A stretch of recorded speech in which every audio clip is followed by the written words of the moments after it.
Pesawat sudah mulai mengudara. Kalau kita lihat dari trackpadnya ya, dari arah pesawatnya, ini dari kanan atas menuju ke kanan bawah. Betul sekali, nampaknya terlihat Monstelber di bawah sana teman-teman semuanya. Betul sekali kali ini dari utara menuju ke selatan, Sovnovka Military Base lurus ke bawah. Betul, untuk tim-tim yang turun di arah Gergopol harusnya mereka punya sedikit PR. Ya. Wait a minute. Oh, gue kira turun langsung. Gue kira Ryzennya langsung lompat, ternyata masih sesuai dengan flag padnya. Masih berada di bagian dalam dari pesawatnya, menunggu momen untuk mereka turun di arah sekitar farm. Ion akan turun di arah Novo, tapi gue ingin membahas tadi yang dibahas juga sama Dona dan juga Eldoge. Mereka membahas dua tim, ada RRQ Ryu dan juga ada tim Morp di Gergopol. Betul, kalau ngomongin RRQ harusnya mereka turun dengan tempat yang cukup nyaman karena mereka ngambil di school dan juga apartemen school sesuai dengan flag padnya. Tapi untuk Morp mereka butuh vehicles untuk menuju ke arah Gergopol. Betul sekali, karena memang ternyata jalur pesawat itu sedikit ada di area timur kali ini. Oh, Morp sudah mulai turun nampaknya. Ya benar sekali, dia akan coba cari vehicle di area jembatan-jembatan dekat dari sebelah rumah seberangnya Rozok. Ya, seberangnya Rozok, di atasnya tuh bagian utaranya Rozok itu biasanya kalau bukan biasanya, harusnya ada 1 sampai 2 mobil karena ada beberapa apa ya, bisa dibilang beberapa komponen cukup aman dan enak banget untuk early game. Apalagi untuk mid game itu kalau misalkan circle-nya ke arah sana bisa dapetin rumah Spider-Man-nya itu enak banget. Wah, betul sekali. Tapi kali ini ngomongin circle-nya tadi, ternyata memang jalur pesawat tidak menguntungkan Morp, tapi circle-nya sangat-sangat menguntungkan Morp, di mana mereka masuk ke dalam circle dan ini kayaknya sih akan lama mereka stay, tidak ada yang mengganggu. Betul, tapi kalau kita ngomongin tim lain nih, misal kita bahas Aura. Aura yang biasanya turun di arah apartemen Gergopol, kali ini mereka mematangkan strateginya untuk berada di arah scrapingan jalur yang biasanya diambil oleh Bigetron Red Aliens. Apakah akan ada bentrok di early game antara Aura dan juga BTR atau antara Bigetron dan juga Boom? Karena mengingat BTR, Aura, Boom dan juga EVOS mereka tidak terlalu jauh drop zone-nya mereka. Betul sekali, tapi nampaknya kali ini Yasnaya akan diisi oleh dua tim, Victim dan juga Onyx. Biasanya kedua tim ini itu turun bersamaan di Gatka. Kali ini pindah tempat, sama-sama turun tapi sama-sama pindah juga di Yasnaya. Betul, Onyx mengubah strateginya mungkin karena ngelihat dari flag padnya, dari garis pesawatnya itu tidak menguntungkan kalau misalkan mereka tetap tryhard untuk mengambil jalur ke arah Gatkanya. Karena balik lagi kan untung-untungan juga. Belum lagi kalau mereka rebutan mobil karena mereka harus ngelewatin school juga. Mereka harus ngelewatin Rozok juga. Ada beberapa tim yang punya firepower kencang. Firepowernya good banget kalau misalkan dilewatin sama Onyx dan mereka kurang persiapan itu malah berbahaya buat Onyxnya. Ya, karena memang sangat-sangat riskan sekali untuk lewat begitu saja di early game kali ini. Mereka memilih untuk turun di Yasnaya dan yang biasa menjadi lawan mereka di area Gatka pun sama juga turun di Yasnaya, Victim. Jadi mereka bakal bertemu kembali namun di tempat yang berbeda juga.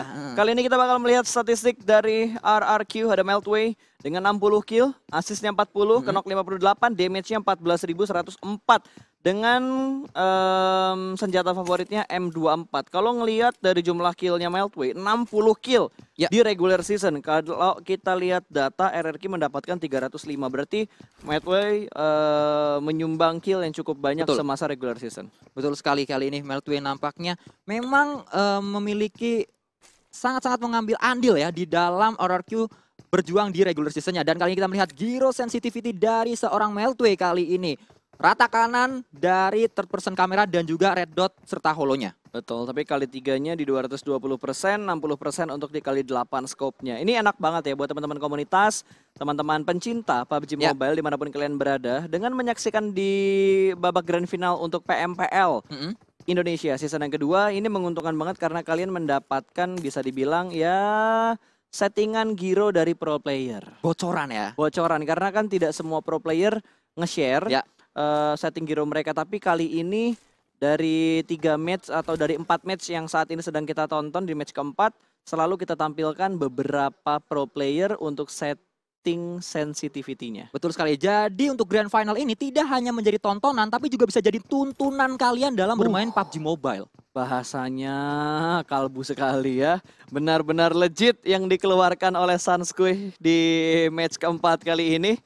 Belum ngelihat adanya fight yang terjadi, bahkan tembakan-tembakan manja pun belum keluar gue. Ya betul, nampaknya masih pasif dan tempo sangat-sangat lambat untuk di early game kita di E-Ranger yang pertama di Grand Final. Mungkin fight-nya itu di circle 2 ke 3 kayaknya ya. Atau di circle ketiga seperti biasa. Bandingkan circle 2 ke circle 3 itu pasti drastis banget.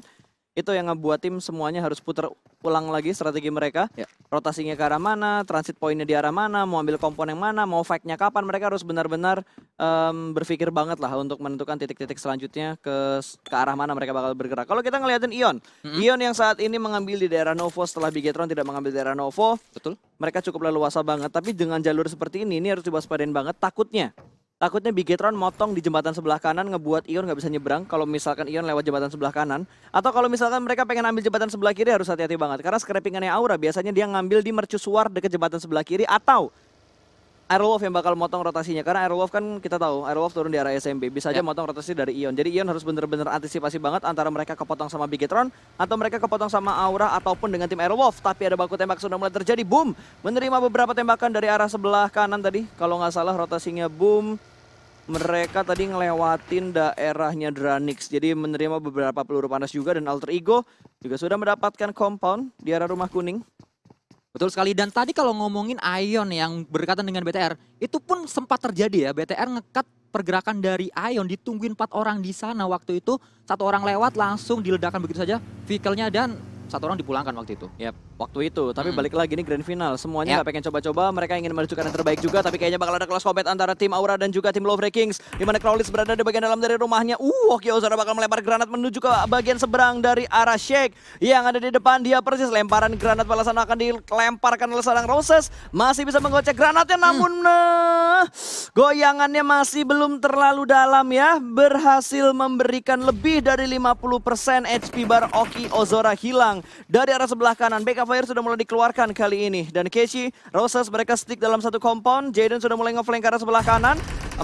Ponbit juga masih berada di bagian luar. Tapi Steve bakal mendekat menuju ke arah Ozora. Bakal di-spray langsung. Ada backup dari arah sebelah kanan. Sedikit terdistrike. Oke, Ozora bakal diuntukkan dengan melakukan pick TP. Sama-sama mendapatkan satu knock. Roses cukup tepat waktunya untuk membackup posisi dari Steve. Namun Steve tidak bisa diselamatkan lagi. Satu hilang dari tim Aura kali ini. Oki sedang dalam posisi ke knockdown. Ya, nampaknya Oki juga harus segera di-revive oleh seorang Ponbit. Tapi kita lihat di mana ada Jaden di dekat dari Crowlitz kali ini. Jaden bisa menjadi ujung tombak dari tim Aura. Kita lihat Roses juga akan coba muter. Kalau dia sampai muter, itu akan free banget ke arah Ponbit dan juga Oki Ozora. Ya, yang harus dicari tahu di manakah satu pemain lagi dari Lovre King. Karena dia ngambil di arah lower ground-nya. Berarti dia bisa mengatasi flank yang bakal dilakukan sama Roses. Roses nggak bisa bergerak banyak.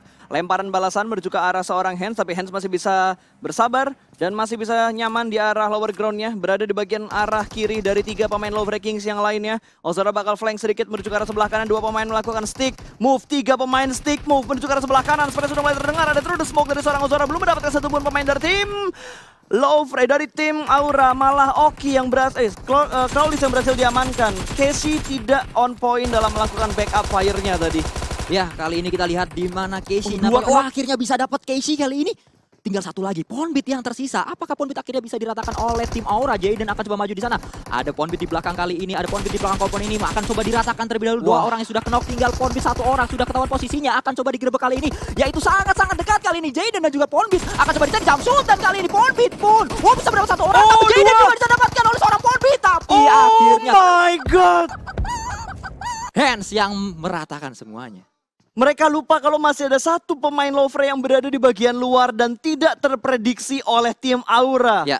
Aura blunder dan harus dipulangkan ke arah lobby. Walaupun mereka ke lobby, setidaknya mereka mendapatkan 2 kill. Betul. Hans itu dari tadi dia nunggu. Seperti Bro Pasta tadi sempat bilang, saat tadi Roses akan coba flank, itu nggak bisa karena ada Hans di sana. Tapi nampaknya Roses nggak sadar masih ada Hans di sana. Saat penggerebekan terjadi, Hans menjadi hero, menjadi penyelamat dari tim Lovre tadi. Bener-bener menjadi kuda hitam banget Lovre untuk di babak grand final PMPL Season 2 Indonesia kali ini. Permainan yang spektakuler, walaupun mereka harus ngorbanin 2 pemain mereka, tapi mereka bertarung dengan sangat baik. Buaya darat kita kali ini bermain dengan sangat stabil untuk di match yang kali ini ya, di wrangle-nya. Dan kita melihat di mana di sisi lain nampaknya.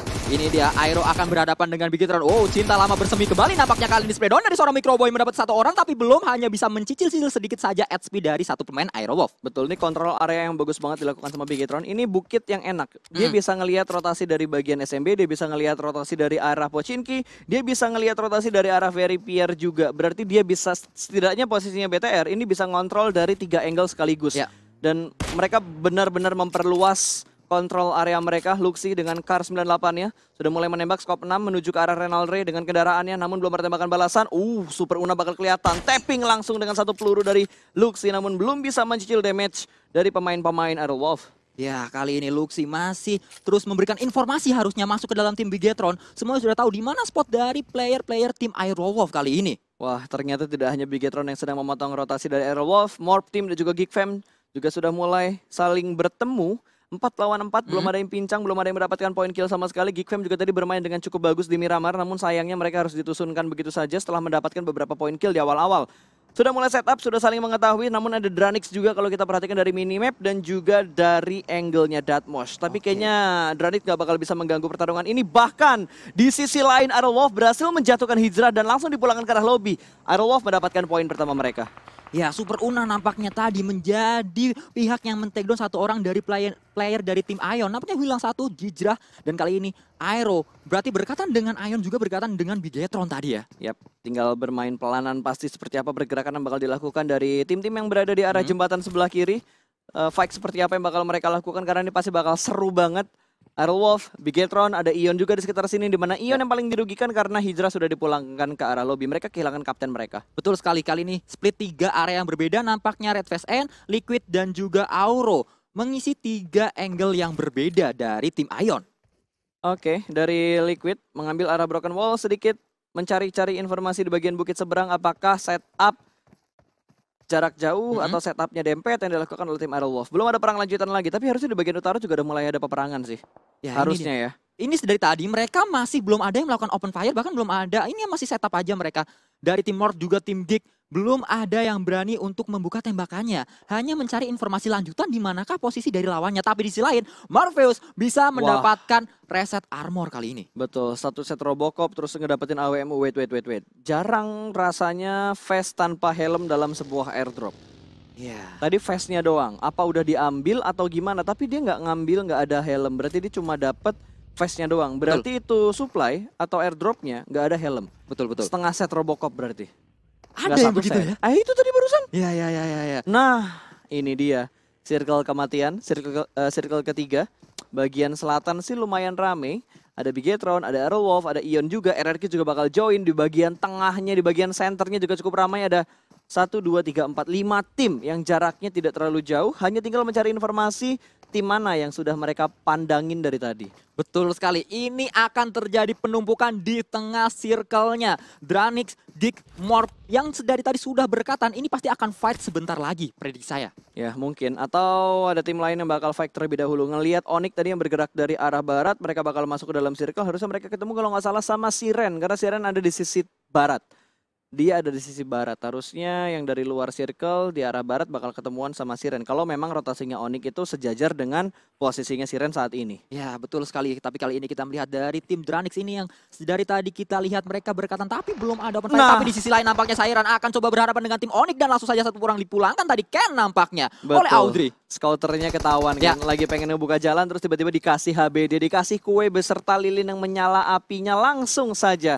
Ken dipulangkan ke arah lobby, poin pertama untuk Siren. Ya sayang sekali palang pintu dari tim Onyx harus hilang kali ini.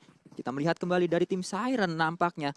Kalau ngomongin Siren, mereka bermain seperti di regular season. Mereka masih bermain secara konsisten kalau tapi week akhir.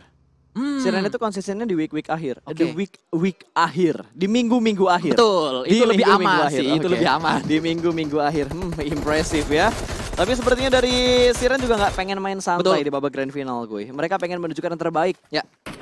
Kali ini nampaknya mereka sangat-sangat aktif nampaknya dari tim Siren. Sangat-sangat berisik permainan mereka. Tidak mau menghold pelurunya. Hanya tidak tidak sayang peluru. Mereka harus terus mengeluarkan peluru dari weaponnya. Ya, ini nandain kalau mereka itu punya banyak banget peluru. Biasanya tim yang punya banyak peluru, entah itu 200 atau 250, dia di atas 180 lah. Mereka nggak takut buat nembak. Untuk nge-zoning out musuh, atau buat nakut-nakutin, atau bahkan motongin rotasi dari tim lain supaya mereka mendapatkan poin kill tambahan. Betul sekali, dan seperti yang dilakukan oleh Anthem kali ini, akan coba nge-cut rotasi dari player lawannya tadi. Tidak mau membiarkan lawannya untuk keluar dari kompon tersebut. Coba untuk dihentikan pergerakan dari tim Victim nampaknya. Ya, Victim benar-benar terhimpit banget tadi. Satu UAS mereka, satu mobil mereka udah mulai dihancurkan bannya. Mereka harus memilih memindahkan mobilnya supaya ban-bannya tidak ditargetin oleh pemain-pemain dari tim Siren. Ada tim The Pillars juga ternyata yang berdekatan dengan Victim.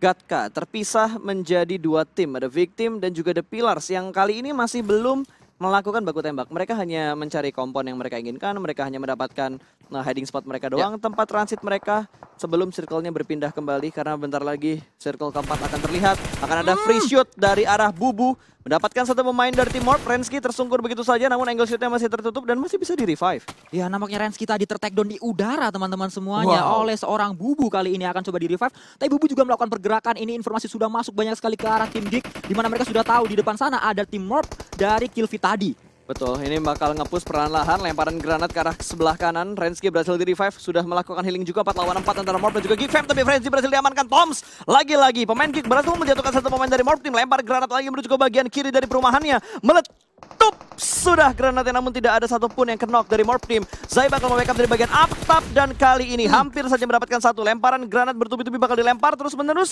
Zai turun dari arah atap menuju ke bagian bawahnya dan bertahan di arah broken wall. Tapi di sisi lain Ryzen berhasil mendapatkan 1 pemain dari tim RRQ. No Mercy juga berhasil diamankan. Morph sudah mulai melakukan push menuju ke arah pertahanan dari Morph Team. Dan kali ini Geek maju perlahan-lahan. Spray melihat 1 pemain di bagian jendela. Dan kali ini Datmos menuju ke arah sebelah kiri. Zai berhasil diamankan. Last man standing dari Morph Team berhasil mendapatkan 1 orang. Zai ditumbangkan dan Frenzy juga berhasil diamankan. Geek Fam berhasil mengirimkan Morph Team menuju ke arah lobby. Benar-benar 4 lawan 4, 4 kali lipat. Kalau bisa disikat, kenapa harus minggat Oh, ini tadi? dia, Tapi ini kita dia. lihat di sisi lain nampaknya BTR akan coba meratakan tim RRQ, akan coba di-push kali ini. Berada di shake yang sangat-sangat kecil, ada di dalam sana. Sudah ketahuan posisinya harusnya Spreadon ke arah dalam, tapi 1 orang bisa dipulangkan. Yang 1 lagi, tapi dia malah tertakedown. Ryzen harus tertakedown, tapi ada backup yang sangat cepat dari seorang Luxy. Apakah Luxy bisa dapat 1 orang dari tim RRQ? Tapi Luxy juga tertakedown kali ini, tertinggal Microboy di belakang. Microboy akan coba membantu juga, tapi masih bertahan. Peko di dalam shake yang sangat kecil. Wow, Peko bisa melakukan self defense dengan sangat baik di bagian shake yang cukup kecil, namun ternyata masih ada Zuxi yang bisa melakukan backup. Berada di dalam shake yang kecil dan berada di tengah-tengah tim yang ada di sekitar mereka. Lovre juga membantu menembak dan ada beberapa tim lain yang juga melakukan tembakan ke arah shake ini. Untungnya Microboy dan juga Zuxi melakukan backup dengan sangat baik tadi. Backup yang sangat cepat dari tim Bigetron itu menjadi kunci, benar-benar menjadi kunci dari mereka melawan RRQ tadi. Tapi di sisi lain Ion akan coba berhadapan dengan tim Dranix kali ini. Oke, dari kali ini kejadiannya Liquid bakal langsung melipir menuju ke arah sebelah kanan memegang panci untuk menghalangi tembakan dari bagian depan. Dan kali ini Red Face masih berada di bagian bukit untuk mengontrol dari arah kedatangannya karena ada Geek Fam yang siap menembak menuju ke arah Ion juga. Bergerak pelan dan pasti. Ion tidak terburu-buru setelah mereka mendapatkan WBCD tadi di Miramar dengan 14 kill. Kali ini mereka sudah mendapatkan 1 kill. Hijrah sudah dipulangkan. Ion masih cukup pede walaupun mereka tersisa 3 orang doang. Betul sekali. Tapi dengan tersisa 3 orang nampaknya Ion akan coba menurunkan tempo permainan mereka. Tidak sebarbar saat mereka masih full 4 orang. Kali ini mereka hanya coba masuk sedikit ke dalam circle, ada di ujung circle, tidak selalu nabrak tim-tim yang kelihatan gitu. Ya, tapi kalau dilihat dari Ion posisinya nggak menguntungkan banget. Ada Aerowolf, ada Geek Fam di belakang mereka. Mereka harus fokus ke arah mana. Bisa aja Dranix mengambil keuntungan untuk melakukan lemparan granat ke arah Ion. Ion ke sandwich sih sama 3 tim yang ada di sekitar mereka. Sementara Spauf masih mencari-cari posisi terlebih dahulu. Auro bakal menghambat pergerakan dari Geek Fam. Dikontrol dengan sangat baik. Aim di arah belakangnya tidak membiarkan Geek Fam untuk menghancurkan dan mengganggu peperangan antara Ion dengan tim lain. Tapi ternyata Lovre Kings berhasil mendapatkan Zuxi. 1 down, hanya menyisakan Microboy untuk posisi dari Bigetron Red Alliance. Red Face nampaknya tadi bomnya on point kali ini akan coba dilempar kembali. Bom oleh seorang Auro ke arah tim Geek tadi di depan sana nampaknya. Kali ini banyak sekali bom yang dilemparkan oleh tim Ion. Namanya Spreadon ke arah Bubu. Apakah Bubu bisa dapatkan? Tapi Bubu low HP dia. Ya, gue lupa tadi kalau misalkan dari Luxy dan juga Ryzen berhasil ke-revive. Berarti Bigetron masih bisa bertahan dengan keempat pemain mereka. Dan sekarang Bigetron bakal fight dengan tim Lovre. Circle menuju ke bagian utara. Tapi dari Ion masih melakukan fight through the smoke ke arah tim Geek Fam. 1 orang sudah mulai bergerak. Kali ini Microboy berhasil diamankan lagi. Bahkan Microboy dipulangkan menuju ke arah lobby. Hands menambah poin kill untuk tim Lovre. 5 kill untuk Lovre Kings. Tapi kali ini sudah mulai terpantau. Dan last man standing Lovre berhasil diamankan. Bigetron survive dengan 5 kill yang sudah mereka dapatkan. Wow, 5 kill sudah didapatkan oleh Bigetron kali ini. Tapi Liquid nampaknya akan maju ke arah tim Geek, akan bisa didapatkan, masih melakukan proning di sana. Datmos harus menelan damage dari bom tadi cukup dalam nampaknya. Ya, kali ini Liquid masih harus melakukan boosting terlebih dahulu dengan menggunakan painkiller 100% hampir, dan ternyata Red Face melihat pergerakan dari Toms, ada free shoot, ternyata di sebelah kiri tidak dikontrol oleh Ion, satu tumbang. Red Face kembali dijatuhkan dan tidak ada backup fire sama sekali. Datmosh masih bersembunyi di dalam smoke, tidak ada pergerakan yang terlalu besar dia lakukan. Baginya sudah tidak ada ban di arah ban depan sebelah kanan, tapi nekat untuk digerakkan. Ion bertahan dengan dua pemain mereka ditembak oleh Datmosh yang dari tadi bersembunyi di balik smoke. Terpancing ternyata Liquid, last man standing, dan Datmosh pun berhasil diamankan karena ada Blue Zone yang sudah mulai menghimpit tempat dari tim Geekfam. Blue Zone kelima memang menjadi Blue Zone yang sangat-sangat sakit, dan nampaknya Ion tadi dipulangkan berbanding terbalik dengan Geek. Mereka mendapatkan 5 kill kali ini. Betul, mereka mendapatkan 5 kill, mereka berhasil survive walaupun hanya menyisakan 2 player mereka saat ini. Dan nampaknya akan coba digerebek kali ini. Ucup langsung tertedon nggak begitu saja, tapi di sisi lain tim Dranik sudah siap di sini. 3 orang di sana sudah sangat-sangat low juga, tapi nampaknya akan coba dilempar bom. 1 orang kena. Tadi akan dulu dilempar lagi oleh Requiem kali ini. Ini kita lihat di mana ikan hiu makan tomat. Ayo kita lempar granat kali ini, kita lihat di mana Smith juga akan maju. Ada bot di depan sana. Di belakangnya ada Cryzen juga. Akan terjadi close combat kali ini dengan DP-nya, tapi dari sisi yang lain nampaknya tertakedown kali ini. Martin akan sudah spread ke arah depan, mendapatkan 1 orang. Martin masih mencari kembali 1 lagi player lawannya. Di mana lawannya kali ini? Wah, ada Geekfam yang mulai datang dan bakal melempar granat menuju ke bagian dalam. Belum melakukan healing sama sekali tadi dan bakal dipush sama Geekfam. Alter Ego dalam posisi yang tertekan, bahkan Alter Ego tidak bisa bertahan. Mereka harus puas di posisi ke-9. 8 tim tersisa. Aerolov mendapatkan 1 gorong-gorong yang cukup bagus dan mereka punya 1 forting car di bagian bawah, di bagian gorong-gorongnya. Membatasi pertarungan antara Onyx dan juga tim Aerolov yang ada di depan. Dia persis Cleon sebagai last man standing dari tim Onyx bermain dengan sangat safe tadi. Bahkan dia tidak tersentuh harusnya karena ada forting juga di sana. Betul, ada fortingan tadi, masih bisa mengintip ke arah Aerolov. Granatnya matang banget tapi dari Siren. Audrey merempar granat dari bagian rumah dan Aerolov juga berhasil mendapatkan Cleon. Onyx berada di hashtag 8, 7 tim dengan 22 orang kali ini yang tersisa di menit ke-21. Baru menit 21 kali ini kita melihat masih banyak yang tersisa, nampaknya akan coba kita lihat zona selanjutnya. Dan ya nampaknya sedikit membanting ke arah kiri zona kali ini. Ini akan menjadi PR yang sangat-sangat besar untuk tim EVOS. Ada cukup jauh dari zona. Yap, EVOS masih harus masuk dan udah dihalangin juga sama Bigetron. Terus ada Geekfam juga yang masih harus try hard untuk mendekatkan posisi mereka ke dalam serial karena udah ditungguin sama tim Siren. Siren benar-benar menjadi salah satu kuda hitam juga yang harus diperhatikan di grand final kali ini. Betul sekali, nampaknya Bigetron sudah ada di gorong-gorong. Ini dia, game style gorong-gorong dilakukan oleh tim Bigetron. Betul, mereka udah ada di selokan. Maju dikit ada Aerolov, di kanannya ada The Pillars. The Pillars sudah mulai menunjukkan potensi mereka yang lebih stabil di match keempat kita hari ini. Cukup banyak match untuk adaptasi mereka ternyata, tidak hanya untuk The Pillars tapi untuk Bigetron Red Aliens juga. Karena di match keempat ini mereka akhirnya berada di arah 7 besar. Dengan 5 kill yang sudah mereka dapatkan. Ini mungkin, bukan mungkin, ini harusnya bisa menjadi titik comeback untuk Bigetron Red Aliens. Dan 1 pemain EVOS yang tidak melakukan pengecekan terlebih dahulu menjadi santapan lezat untuk Red Aliens. Tapi hati-hati, saat Luxi naik ke atas itu sudah ada Aero dari sisi yang lainnya. Langsung membuat Luxi sangat-sangat low HP dia. Betul, gue takutin kalau misalkan kalau ada lemparan granat dari Aerolov ke arah Bigetron. Baru dibilang, tiba-tiba lemparan granat tapi bukan dari Aero, melainkan dari EVOS. 3 pemain EVOS yang tersisa bakal langsung ngehujanin granat ke arah gorong-gorong sebelah kiri yang ditempati oleh tim Bigetron. Sorry, sebelah kanan bukan kiri. Ya, kali ini banyak sekali setup granat dilakukan oleh tim-tim yang masih tersisa di sini. Memang permainan utility menjadi permainan yang sangat-sangat menjadi kunci saat di zona-zona terakhir seperti ini. Betul, apalagi hiding spotnya BTR ini tidak terlalu luas karena mereka hanya di gorong-gorong doang. Kalau misalkan dilemparin granat cukup banyak dan itu on point, lihat. Darahnya Luxi udah berkurang, hampir 50% HP barnya Luxi hilang. Sudah 50% atau hampir 50% bahkan bertambah kali ini, hanya menyisakan 40% aja. Tapi tinggal menunggu berapa banyak granat yang dimiliki oleh EVOS dan juga berapa banyak granat yang dimiliki oleh tim Aero. Betul, lihat. EXE terlalu fokus ke arah BTR. Kalau misalkan Spav bisa ngelihat angle-nya dan bisa mendapatkan shoot ke arah pemain dari EVOS, ini bakal berbahaya banget buat EVOS.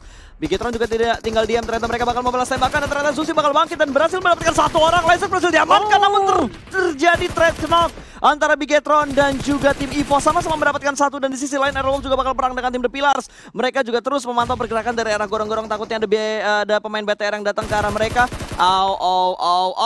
Fox langsung dieksekusi oleh seorang Ryzen. 8 kill dikumpulkan oleh Red Aliens. Dan EVOS pun kali ini harus dieliminasi di posisi ke-7. Tapi di sisi lain TP masih terus fight. Dia akan coba meledakkan sebuah mobil. Harusnya benar sekali Bangkus akan meledakkan sebuah mobil untuk menjadikan forting. Karena memang di gorong-gorong inilah mereka harus bernaung untuk sementara waktu. Men, ini circle ke-7 bakal jadi penentuan banget ke arah mana? Ke arah Oh my god, ini enak banget ke arah The Pillars. Dan enak juga menuju ke arah Victim karena mereka hanya butuh bergerak sedikit untuk masuk ke dalam circle. Betul.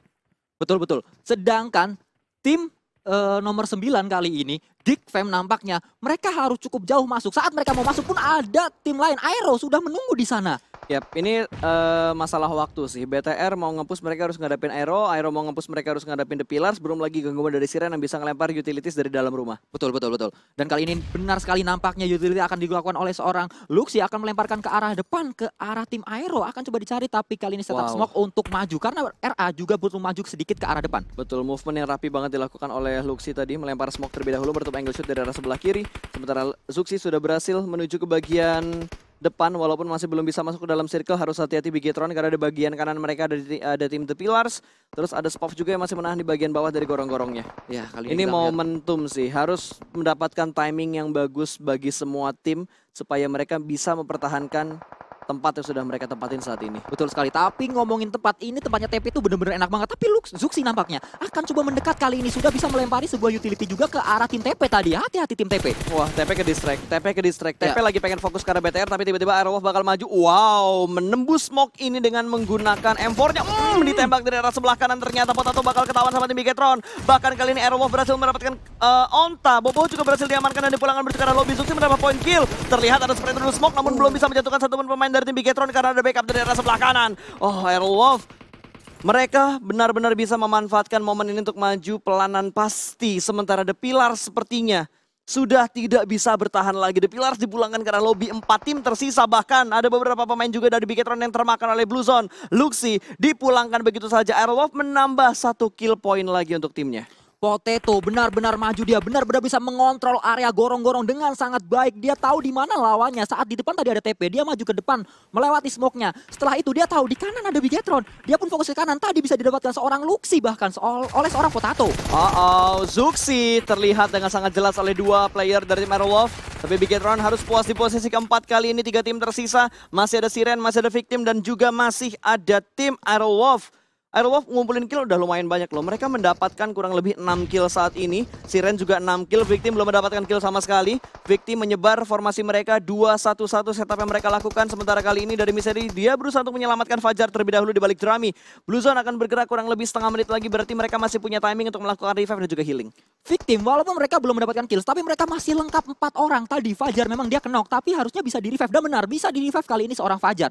Ini akan menjadi keuntungan juga untuk tim Victim. Karena mereka masih 4 orang, masih bisa saling backup maksudnya. Betul, sementara Siren, last man standing mereka, ada Moxpay yang bergerak pelanan pasti. Cosplay sudah di antara rumputan ini dengan menggunakan kostum dari RP season yang baru ya. Betul sekali. Udah punya nih yang ini nih. Menjadi ninja kali ini nampaknya seorang Moxpay. Masih melakukan proning di sana, rebahan gaming saja. 2 orang, Banyu dan Cisun nampaknya di area yang lainnya. Ada di area-area jerami kali ini. Betul. Ini yang punya smoke banyak, yang punya granat, harusnya yang bisa WWCD sih. Dari tadi ya, kalau kita lihat dari situasinya, harusnya Victim punya granat yang cukup banyak. Karena mereka nggak ngelempar utility terlalu banyak. Mereka hanya ngelempar beberapa smoke untuk menyelamatkan Fajar yang tadi kenok. Dan saat ini Fajar juga sudah mulai bangkit. 4 pemain dari Victim sangat diuntungkan karena mereka berada di bagian atas. Mereka masih punya sekitar 2 jerami yang bisa digunakan untuk hiding spot mereka. Sementara Aerowolf mereka mempunyai sedikit sisi gorong-gorong yang bisa dijadikan defensive area mereka. Ya, bahkan tidak hanya utility, secara defensif pun harusnya Victim tidak terlalu banyak fight dari tadi. Tapi kali ini kita lihat di mana Banyu. Satu orang Renaldi bisa mendapatkan seorang Fajar. Moxpay juga tertake down kali ini. Tersisa 2 tim, Victim atau Aerowolf. Betul, tapi lihat dari Banyu, mereka bergerak nan pasti pelan, namun berhasil mendapatkan 1 last man standing dari seorang Aerowolf. Renaldi sendirian di arah gorong-gorong, sementara Banyu tahu ini momentum 1 lawan banyak, dan kali ini Victim mendapatkan winner chicken dinner dengan kesabaran mereka.